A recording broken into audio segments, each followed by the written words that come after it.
Today, we are going to uncover the real reason why you keep self-sabotaging, and more importantly, how you can stop it. For this, first we need to understand its mechanism and what's really happening in your brain and in your body when you try to do something new.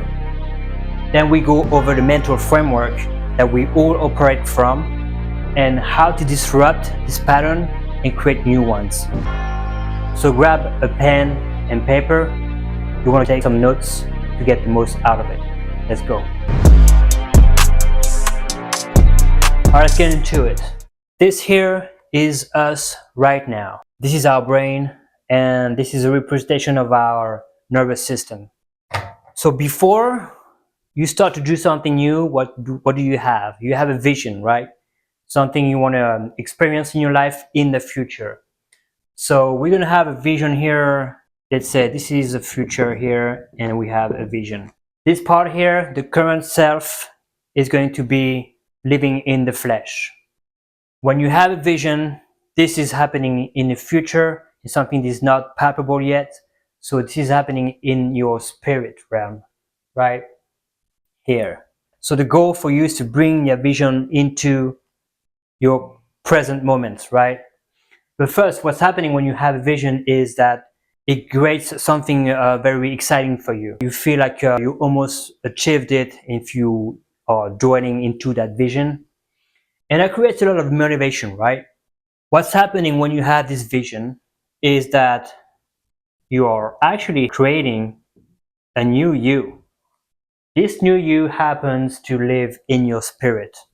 And when you experience motivation here, you know that you can bring this person and you can become this person very easily, right? So then what do you do? Then you're going to have actions to experience this vision. So basically you bring your vision into the flesh here. This new person here is going to have to become the current self. When you bring this person here into here, let's say, your brain is going to be like, what's happening here? I don't know this person. Who is it? So basically, it's going to pretend that this person here is a threat to this current person. So this person is now here trying to become this person, but your brain won't let you do this because for it is a threat to the current person that you are. So how your brain is going to do that? How it's going to prevent you to let that new person become you? So it's going to trigger some chemical reactions that will create a lot of the discomfort in your body and create a lot of stress, and it's going to feel completely off. So once you start to take actions, most of the time you're going to be at first motivated, so you start working on something. And the moment you're going to experience a little bit of resistance, what's going to happen is your brain is going to tell you, see, this is not who you should be becoming, right?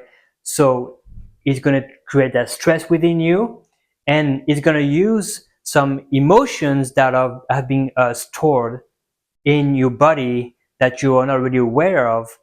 These emotions most of the time are coming from maybe traumas, or so they can be suppressed emotions, or like emotions you never really fully expressed. So these emotions are in the body's memory. It's going to become very hard for you to keep moving, and you will feel you're not good enough. Like a voice in your head is going to prove to you that you're not able to do that, right? So let's say in a more concrete example, when you start working on something, and maybe for 1 week it goes pretty well, right? You spend maybe like every hour maybe at a gym. You've never been to a gym before.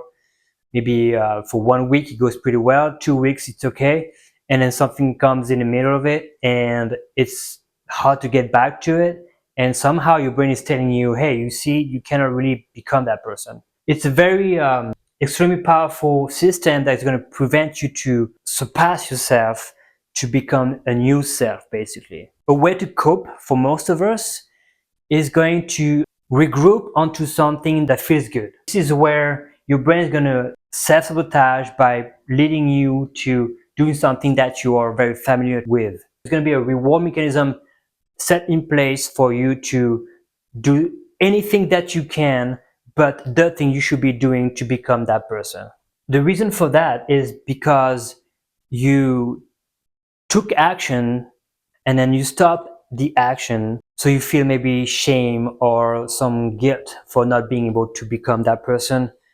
And most of the time we think this is us, right? We think this is a character flaw, which is completely not. This is just your brain trying to prevent you to not go further down that road. So basically your brain is going to fight against your vision. So now that we understand that our brain is not here to really help us to fulfill this vision, we need to understand what's happening in the mind, so then you can act upon that. And for this, we need to understand what's the mental framework we all operate from. And the mental framework is the BTEA, stands for belief, thoughts, emotions, and actions. Something that a lot of people work on a very linear level.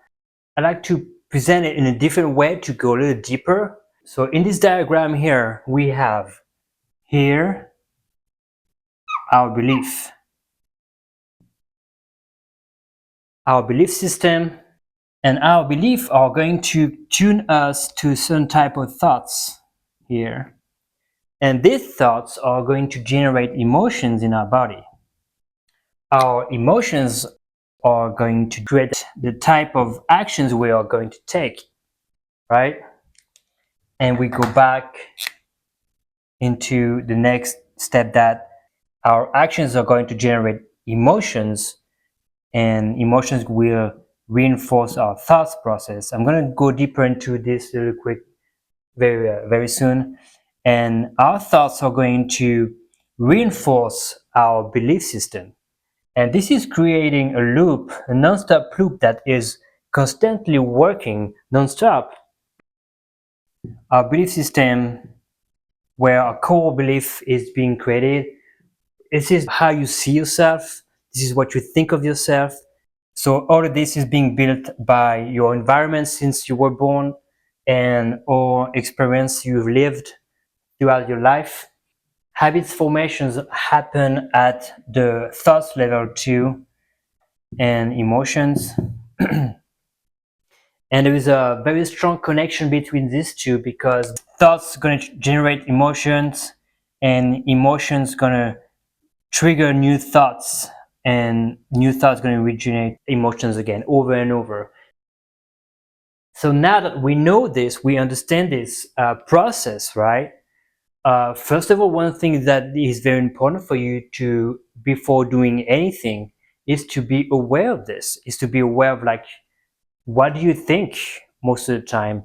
And if I think this, what are my belief in the end of it, right? And you can go start from here. Hey, I took this action yesterday, I did this yesterday, I said this yesterday. What was my thought process at this moment? And which bring you to understand maybe what do I believe about myself, right?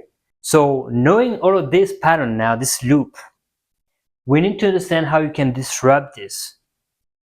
Not by forcing anything actually, right?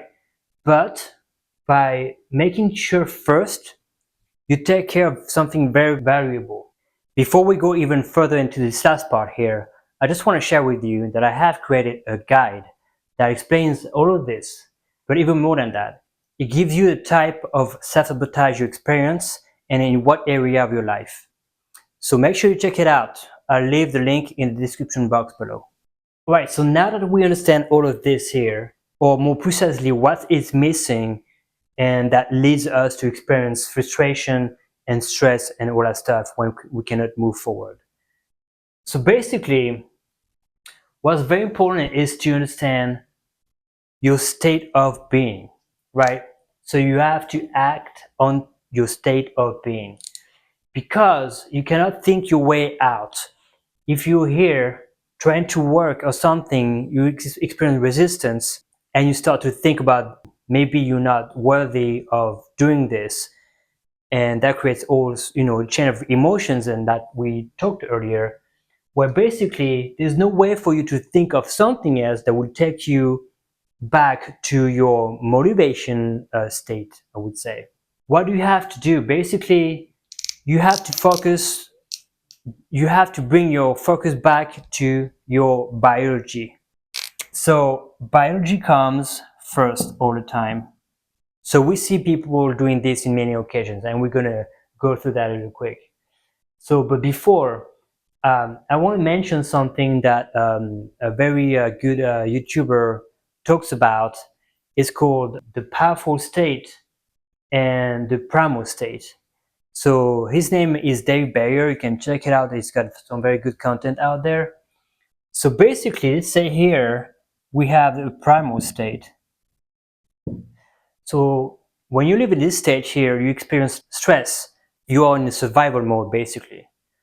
And here, when you are in powerful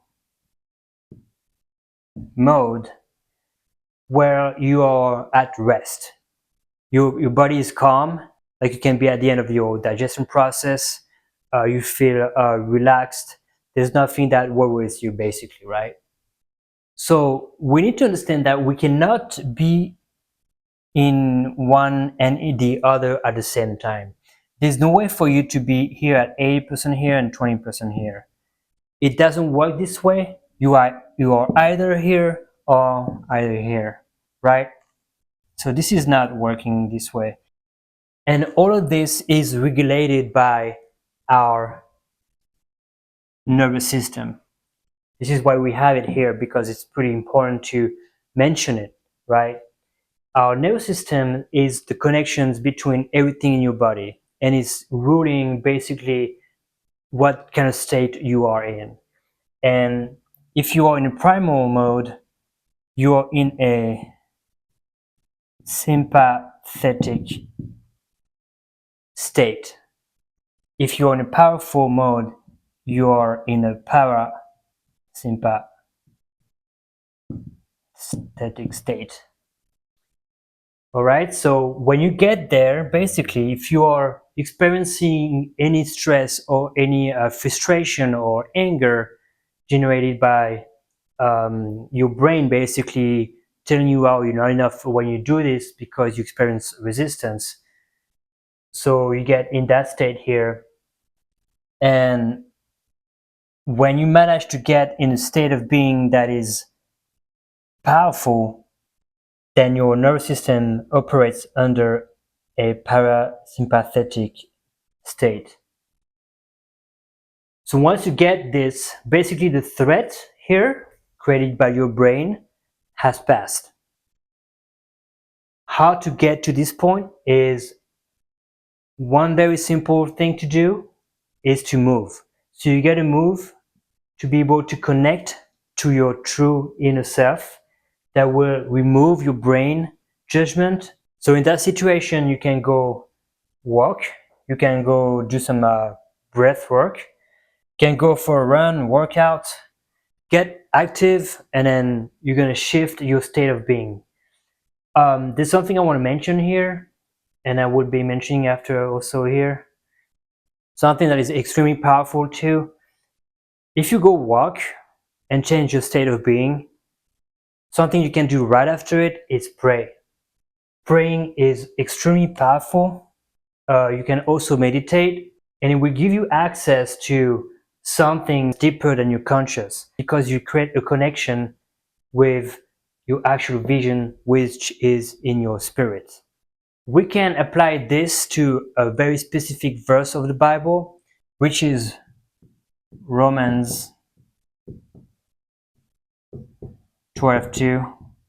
So basically it says, do not be conformed by the pattern of this world, but be transformed by the renewing of your mind. Everything starts here, and by becoming someone here first. So that means you have to work on your identity first to see who are you when you try to do something. Who do you want to be? So the vision you have, what is the type of person that can do that things you are envisioning for yourself, right? So become that person first at the core of yourself, and all of this will go work by itself. Alright, I'm gonna wrap this up today, but I hope you got some very valuable information on how you can disrupt this pattern here, so you can get your vision and reach out to your goal more easily and more successfully. So if you did, please like this video and subscribe, and I'll see you in the next one. God bless you.